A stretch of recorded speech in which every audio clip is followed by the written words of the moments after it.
On Canberra's northern fringe, an impenetrable barrier has risen from the bush.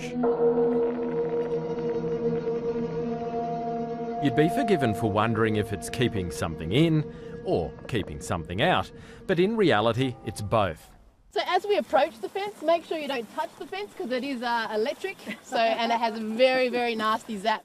This is Mulligans Flat Sanctuary, a living science experiment, and the fence is protecting some of Australia's most valuable natural assets. It's 1.8 metres high. It has a floppy top here, you can see sort of dangling over, and that's to prevent, say, a cat or something from running up and being able to jump in. So it hits that floppy top and bounces off. We've also got 2 electric wires on the outside that would give, say, a fox or a cat a good zap and tell it not to come back. The fence went up 6 years ago in a bold bid to protect an endangered patch of bush from encroaching development. We have some ingredients in Canberra we've got nowhere else. We've got the biggest patch of yellow box Blakely's red gum woodland anywhere in Australia, and so close to 400,000 centre of population. I mean, how unique is that? So that was our, if you like, starting point.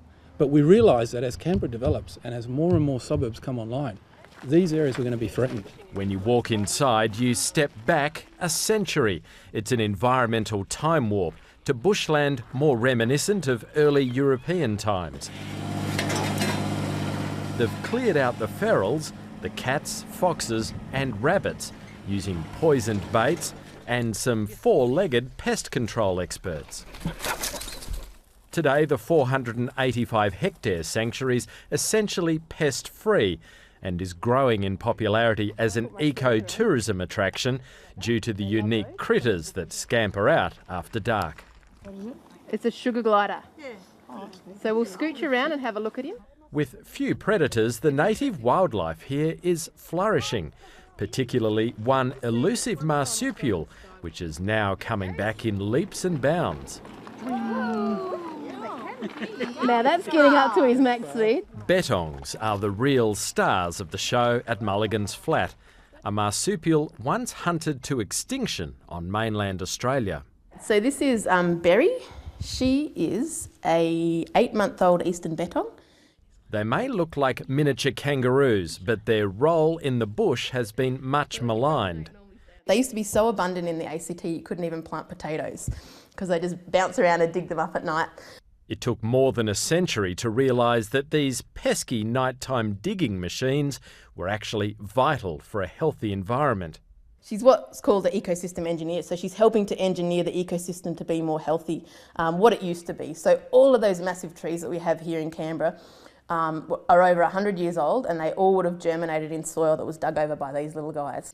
With bettongs wiped out on mainland Australia, scientists flew some in from Tasmania to repopulate the bush. And since the first 35 were released, numbers have rebounded to around 200. You could say they're breeding more like rabbits. But researchers weren't content on stopping there, and they've had other locally extinct species in their sights, like the New Holland mouse and bush stone curlews. An ungainly looking bird whose numbers had suffered dramatically from urban development. But at Mulligans Flat, they too have found sanctuary. What these animals are doing when they're reintroduced, because it's stuff that no one else has done before in this sort of environment, it's all new to us. This is no zoo. It's designed to be a fully functioning ecosystem, complete with predators, like the eastern quoll, a deceptively cute-looking mammal with a fearsome set of teeth. Like the bettongs, quolls had been wiped out around the ACT.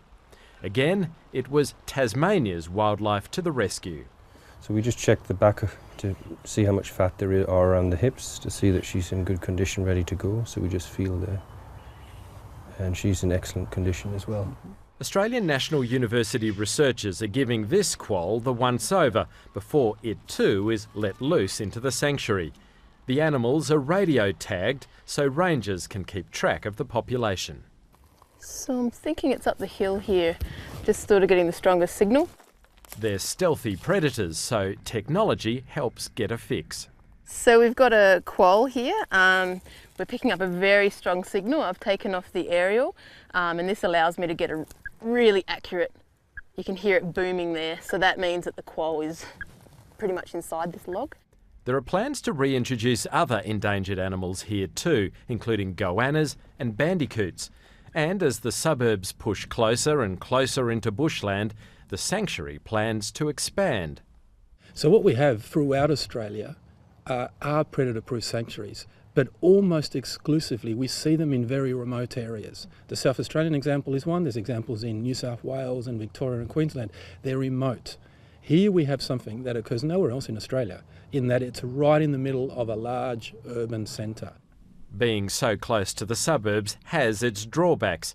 A number of quolls escaped the sanctuary earlier this year and were mauled to death by foxes, while curlews have also flown the coop and been picked off by cats.